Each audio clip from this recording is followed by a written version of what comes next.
विचार कर किसी भी तरह मोतिहारी के नाम पर इन्होंने समझौता करके यहाँ आए हैं और फिर यहाँ से दिल्ली पटना जाएंगे, वहां से फिर दिल्ली जाएंगे। तो निश्चित रूप से हम आभारी हैं आपके कि व्यस्त क्षण में आपने यहाँ के लिए समय निकाला है। चंपारण का मोतिहारी शहर निरहे अंग्रेजों की किसान विरोधी दमनकारी नीतियों का प्रत्यक्ष रहने के साथ ही महात्मा गांधी द्वारा भारत में सत्याग्रह की प्रथम प्रेरणा स्थली के रूप में इतिहास प्रसिद्ध रहा है। आज ही के दिन गांधी जी मोतिहारी आए थे। गांधी जी ने चंपारण को सुगलती हुई भट्टी से ही सत्याग्रह और सविनय अवज्ञा जैसे अमोघ अस्त्रों का इजाद किया, जिसकी अग्रिम परिणति आगे चलकर असहयोग आंदोलन, स्वदेशी आंदोलन और नमक सत्याग्रह के रूप में हुई, जिसने भारत में अंग्रेजी शासन की चूल्हे हिलाकर रख दी। अंग्रेजों से इस लड़ाई का औजार बनाया गांधी जी ने सत्य, अहिंसा, स्वदेशी और चरखा। आज महामहिम जी चरखा पात और सत्याग्रह स्मारक का भी दर्शन किया है। हम आपसे विस्तार से आपसे आगे सुनना चाहते हैं। मैं आज के इस अवसर पर सिर्फ इतना ही बताना चाहता हूं कि हमारे क्षेत्र के अंदर कुछ स्थान है जहां गांधी जी हमेशा जाते रहे। 17-18 में 15 महीने 16 महीने तक कहीं से कहीं जाते थे और ज्यादा समय चंपारण देते थे। अंग्रेजों के जो काले कानून थे, एग्रेरियन एक्ट, उसके खिलाफ उनका आंदोलन, और जब तक वो कानून वापस नहीं लिया गया, गांधी जी का एक केंद्र। हमारे यहाँ जितनी कोठियां हैं वो अंग्रेजों के अत्याचार का केंद्र था और पिपरा कोठी सबसे बड़ा केंद्र था। पिपरा कोठी के बगल में एक जसौली पट्टी गांव है। गांधी जी यहाँ आए 15 को, 16 को वहां के लिए यहाँ से प्रस्थान किए। चंद्रहिया में उनको रोका गया। फिर 18 को यहाँ अदालत में हाजिर हुए और 20 को उनके खिलाफ जो निष्कासन का आदेश था वापस लिया गया। ये 4 ऐसे दिन हैं, 15 अप्रैल, 16 अप्रैल, 18 अप्रैल और 20 अप्रैल, जिन 4 तिथियों को हिंदुस्तान के आजादी की नींव मोतिहारी के अंदर रखा गया है, इसका शिलान्यास रखा गया। पिपरा कोठी अंग्रेजी काल में किसानों पर होने वाले अत्याचार का केंद्र था।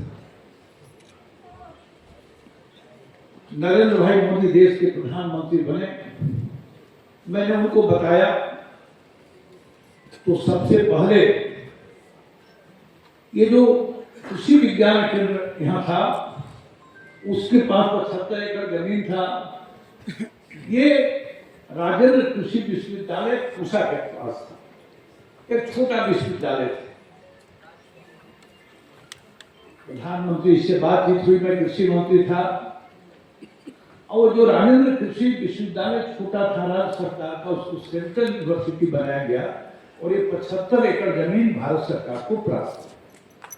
आज वो जो पिपरा कोठी है, कृषि शिक्षा का, कृषि ज्ञान का सबसे बड़ा केंद्र है। हमारे डायरेक्टर बता रहे थे, वहां पर देश भर के 450 मेरिटोरियस स्टूडेंट, जिसमें मोतिहारी के वहाँ फॉरेस्ट्री और हॉर्टिकल्चर की पढ़ाई करते हैं। वहाँ पर excellence centre for women breeding, जहाँ गाय बछड़ी ही पैदा करे ऐसा सीमेंट तैयार हो रहा है। वहाँ पर सरदार वल्लभ भाई पटेल कोऑपरेटिव ट्रेनिंग इंस्टीट्यूट, और उस 75 एकड़ से अलग 25 एकड़ में देश का किसानों की आमदनी बढ़ाने के लिए national integrated farming research institute है, जहां 25 से ज्यादा वैज्ञानिक रिसर्च करके पूरे हिंदुस्तान को ज्ञान दे रहे हैं कि कैसे इंटीग्रेटेड फार्मिंग करके किसान की आमदनी बढ़ सकती है। उसी के बगल में बथना के अंदर आपको प्रोसेसिंग प्लांट है मदर डेयरी, जहां 60,000 किसान हमारे क्षेत्र के दूध देते हैं और महीना में 20 करोड़ रुपया उनके खाते में आता है। एक प्रकार से पिपरा कोठी जो अंग्रेजों के जुल्म का केंद्र था, आज किसान कल्याण का केंद्र बना है। यही गांधी जी का जो सपना था किसान कल्याण, मोदी सरकार आने के बाद इस सपना को पूरा करने का काम हुआ। गांधी जी से किसी ने पूछा था तो उन्होंने बताया कि देखो, ये जो स्वतंत्रता है और स्वच्छता दोनों में किसी को चुनना हो तो पहले स्वच्छता को चुनेंगे। स्वच्छता उनका सपना था। नरेंद्र भाई मोदी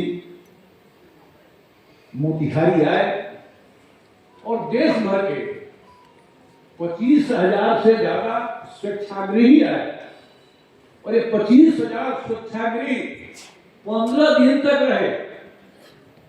मोतिहारी के गांव-गांव में गए, स्वच्छता का पाठ पढ़ाया और खुद प्रधानमंत्री जी भी अंत में आकर उसका समारोह किए। तो सत्याग्रह जो मोतिहारी से शुरू हुआ, देश को आजादी दिलाई, प्रधानमंत्री जी ने कहा कि अब सत्याग्रह से स्वच्छाग्रह की ओर बढ़ो और मोतिहारी से शुरुआत किया गया स्वच्छाग्रह का आंदोलन आज पूरे देश में आंदोलन बन चुका है।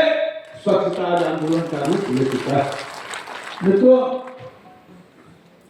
गांधी जी यहाँ इतने दिन तक उन्होंने महसूस किया कि चंपारण वासियों का हृदय अति दुर्बल है तथा उनमें शिक्षा का घोर अभाव है। चंपारण में अज्ञानता, शिक्षा और छुआछूत के भेदभाव से ग्रस्त सामाजिक व्यवस्था थी।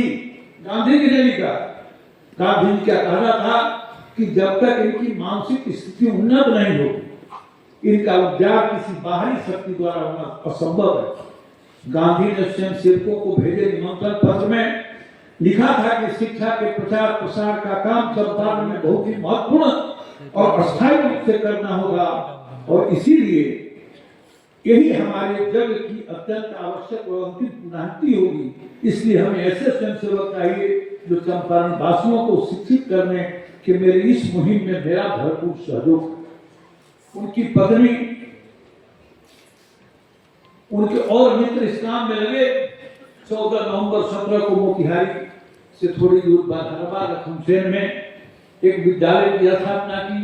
20 नवंबर 17 को बेतिया के भितघरवा में और फिर 17 जनवरी 18 को मोतिहारी से थोड़ी दूर मधुबन के अंदर उन्होंने विद्यालय की स्थापना की।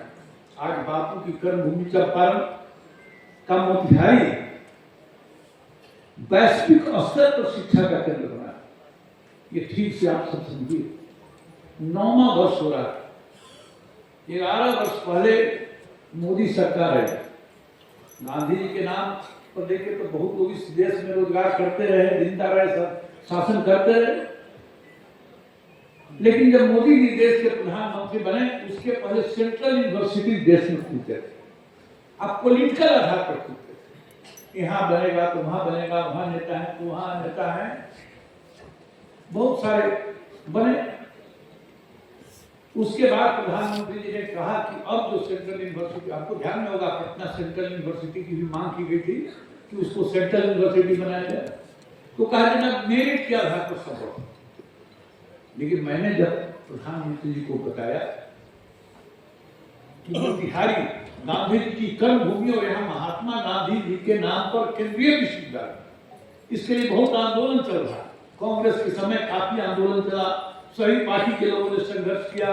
हमने 4 बार पत्र दिया, कपिल सिब्बल ने पत्र दिया उसको कि किसी भी कीमत पर मोतिहारी में महात्मा गांधी केंद्रीय विश्वविद्यालय नहीं खोल सकते। वो चिट्ठी मेरे पास।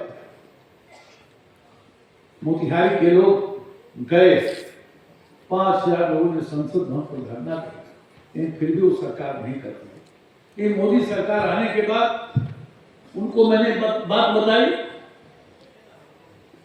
प्रस्ताव गया 500 विश्वविद्यालयों का, केंद्रीय विश्वविद्यालय का प्रस्ताव गया, उन्होंने लौटा दिया। फिर अकेले में मिलकर जब मैंने मोतिहारी के महत्व को बताया तो फिर अकेला मोतिहारी का प्रस्ताव आया और और इस 11 वर्ष में अकेला केंद्रीय विश्वविद्यालय मोतिहारी के छात्र, आज 8वां या 9वां सत्र होगा, हजारों छात्र यहाँ के देश और दुनिया में मोतिहारी का नाम रोशन कर रहे हैं, महात्मा गांधी विश्वविद्यालय का नाम रोशन कर रहे हैं। कृषि शिक्षा के दृष्टि से आप देखेंगे कि national horticulture and forestry Deendayal Upadhyay college यहाँ पर, कोऑपरेटिव शिक्षा के दृष्टि से वल्लभ भाई पटेल कोऑपरेटिव ट्रेनिंग इंस्टीट्यूट है कि गांधी के सपनों को पूरा करने के लिए, मोतिहारी के लोगों को शिक्षित करने के लिए मोदी ने जो काम किया है, एक नया इतिहास मोतिहारी में रखने का काम किया है और गांधी जी का सपना उन्होंने पूरा किया है। इसी तरह से आप रोजगार की बात वो करते थे, आज बहुत लोगों को पता नहीं है, राजेंद्र बैठे हैं, उन्हीं से हमने बात किया, इन्होंने जमीन दिया और एक इनके और मिले, और आज Indian oil company limited Motihari 8 जिले को यहीं से गैस सिलेंडर जाता है, डीजल जाता है, पेट्रोल जाता है और नेपाल को पाइपलाइन की जाता है। हजारों लोगों को रोजगार मिला हुआ है। और दूसरा, हिंदुस्तान पेट्रोलियम का भी आप देखेंगे तो हर सिद्धि के अंदर बोटलिंग प्लांट है, जहां से 7-8 जिलों को आज हिंदुस्तान गैस का सिलेंडर और भारत गैस सिलेंडर वहां से जाता है। रोजगार के अवसर और मदर डेयरी के माध्यम से 1200 गांव में दूध कलेक्शन होता है, फिर वहां से गाड़ियां आती हैं, 50 जगह जमा होता है, फिर 50 जगह से यहाँ मेन प्रोसेसिंग प्लांट पर पहुंचता है। कृषि विज्ञान केंद्र में बहुत सारे नौजवानों को रोजगार ट्रेनिंग मिलती है, जिससे वो रोजगार सृजन करता है। महात्मा गांधी जो इंटीग्रेटेड फार्मिंग इंस्टीट्यूट भारत सरकार की अनुसूचित जाति योजना चलती है, और हम गर्व के साथ कह सकते हैं कि वहां से अभी तक 5000 से ज्यादा अनुसूचित जाति के हमारे भाइयों बहनों को ट्रेनिंग देकर उनके लिए रोजगार के अवसर का सृजन करने का काम इसी मोतिहारी में गांधी की कर्मभूमि में करने का काम हुआ है। मित्रों, महात्मा गांधी का सपना गांव गरीब किसान को मजबूत बनाना, और तभी तो 46 में जब इंटरिम गवर्नमेंट बनी थी तो क्या हुआ था, सबको कहानी पता है। एक साल पहले इंटरिम गवर्नमेंट बनी थी, प्रधानमंत्री चुनो, 11 लोगों की कमेटी थी, 10 लोगों ने मिलकर सरदार पटेल को प्रधानमंत्री के लिए चुना। क्या हुआ देश के लोग जानते हैं। गांधी जी ने पटेल जी को रोका, आजादी का जश्न है, खलल न पड़े। कुछ लोग और नेता थे वो आजादी के लिए भी लड़ाई लड़ रहे थे और प्रधानमंत्री बनने के लिए भी लड़ाई लड़ रहे थे। और जब मंत्रिपरिषद का गठन हुआ तो गांधी जी ने कहा कि अब हमारा देश आजाद होगा तो हिंदुस्तान की आत्मा गांव है, गांव में बसती है। राजेंद्र बाबू को कृषि मंत्री बनाया। क्यों बनाया?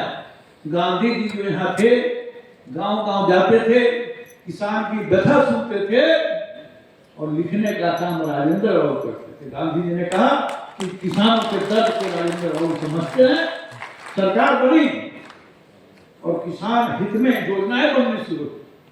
पटेल जी बने गृह मंत्री, अंबेडकर बने कानून मंत्री, श्यामा प्रसाद मुखर्जी बने इंडस्ट्री मिनिस्टर, राजेंद्र बाबू बन गए राष्ट्रपति। पटेल जी की मृत्यु हो गई,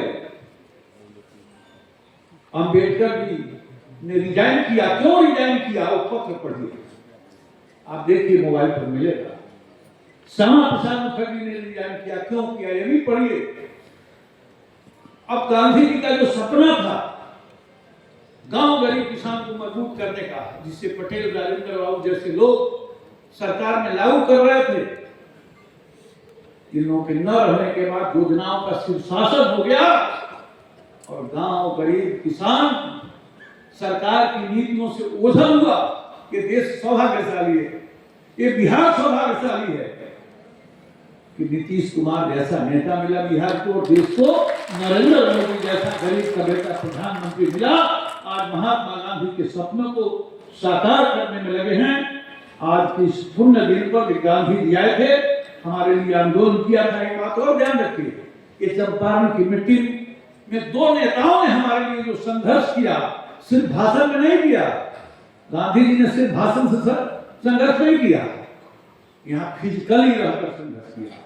और दूसरा नेता अटल बिहारी वाजपेयी, 27 सितंबर 74 का दिन याद करिए, पूछिए अपने बुजुर्गों से, इमरजेंसी की हाक आ गई थी, अटल जी ने नगर भवन के मैदान से जुलूस निकाला था, कचहरी चौक पर 2-4 मिनट रुके और डीएम साहब के कोठी पर धरना दिए थे।